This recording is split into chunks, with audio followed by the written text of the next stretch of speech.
গত এক সপ্তাহ যাবৎ মার্কিন ওই কুখ্যাত প্রেসিডেন্ট ট্রাম্প গত এক সপ্তাহ যাবৎ চেষ্টা করতেছিলেন ওই ভেনেজুয়েলার শান্তিকামী মানুষের উপর হামলা করার জন্য। মানুষের ঐক্যবদ্ধতা দেখে গত রাত্রের আগের রাত্রে তারা সেই ভেনেজুয়েলার শান্তিকামী মানুষের বৈধ প্রেসিডেন্ট, নির্বাচিত প্রেসিডেন্ট তাকে এবং তার স্ত্রী নিকোলা মাদুরো এবং তার স্ত্রী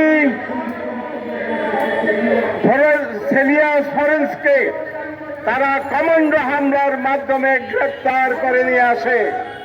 কত লজ্জাজনক ভাবে একটি স্বাধীন সার্বভৌম দেশের উপর তারা আক্রমণ করলো। আপনারা জানেন গত রাত্রে CNN এর সঙ্গে ওই ডেমোক্রেট কংগ্রেসম্যান সেন্ট ক্রুজ তিনি বলেছেন ওখানে কোনো মাদক পাচারের ঘটনা ঘটেনি, খোদ আমেরিকাতে এই প্রতিবাদ হচ্ছে, ওখানে শুধু তেলের রাজত্ব কায়েম করার জন্য ট্রাম্প এই হাত হাওয়া বিছিয়েছে। বন্ধুগণ, আমার দেশের তেল আমি কার কাছে বিক্রি করব সেটা আমার অধিকার। ট্রাম্প তুমি পারো না, তোমার যত শক্তি থাক জনগণের কাছে তোমার মাথা নত করতে হবে। সারা দেশ, সারা বিদেশে বিমুয়ে যারা আছেন ওই সাম্রাজ্যবাদী শক্তির এই অন্যায় অবিচারের বিরুদ্ধে বিক্ষোভে ফেটে পড়েছে।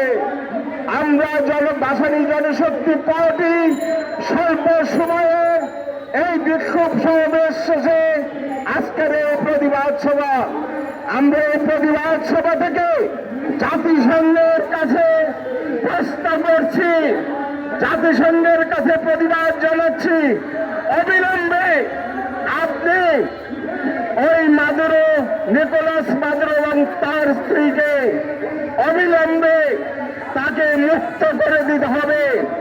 আর যদি না পারেন তাকে মুক্ত করতে এই জাতিসংঘের দরকার নেই। ওই পাঁচাটা কুকুর হয়ে জাতিসংঘ নিয়ে বসে থাকে। ওই নিকোলাস মাদুরো এবং তার স্ত্রীকে অবিলম্বে মুক্তি দিতে হবে। ভাসানী জনশক্তি পার্টি আজকে এই প্রতিবাদ সমাবেশ থেকে আমরা তার মুক্তি দাবি করছি। বন্ধুগণ, আমি আমার দেশের বর্তমান সরকার ডক্টর ইউনূস সাহেব, আপনাকে আমরা বুকে রক্ত ঝরিয়ে এই ক্ষমতায় অধিষ্ঠিত করেছি। এই অন্যায়ের প্রতিবাদ আপনাকে করতে হবে।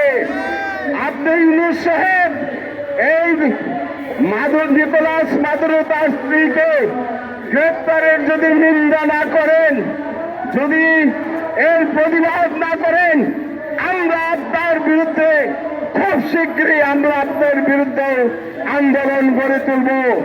ভাসানী জনশক্তি 2016 সাল থেকে আপনাকে সমর্থন দিয়ে আসছে। তাই এই অন্যায়ের প্রতিবাদ আপনাকে করতে হবে ডক্টর ইউনূস।